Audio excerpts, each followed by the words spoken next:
দেখতে, দেখতে একটা বছর পার হয়ে আবারও রমজান চলে এলো আমাদের মাঝে। আলহামদুলিল্লাহ। আসসালামু আলাইকুম, কেমন আছেন সবাই?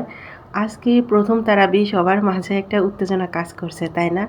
এটাই স্বাভাবিক, কারণ এই মাসের যে কতটা ফজিলত এটা শুধু আমরা মুসলিমরাই জানি।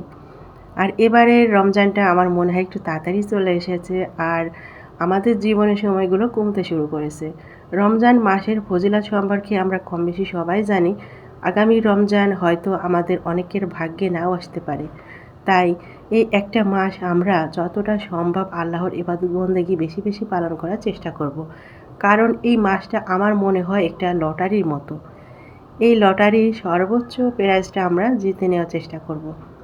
বেশি বেশি আল্লাহর ইবাদত বন্দেগী পালন করব, যার যার সামর্থ্য অনুযায়ী দান জাকাত করার চেষ্টা করব। আর আল্লাহর কাছে বেশি বেশি ক্ষমা চাইতে হবে, আল্লাহ যেন এই মাসের ওসিলায় আমাদের ক্ষমা করে দেন। আর সবার প্রতি সবাই বেশি বেশি দোয়া রাখবেন, যেন এই মাসের রমজানের ফজিলত, মানে এই মাসের ফজিলত থেকে কেউ যেন আমরা বঞ্চিত না হই।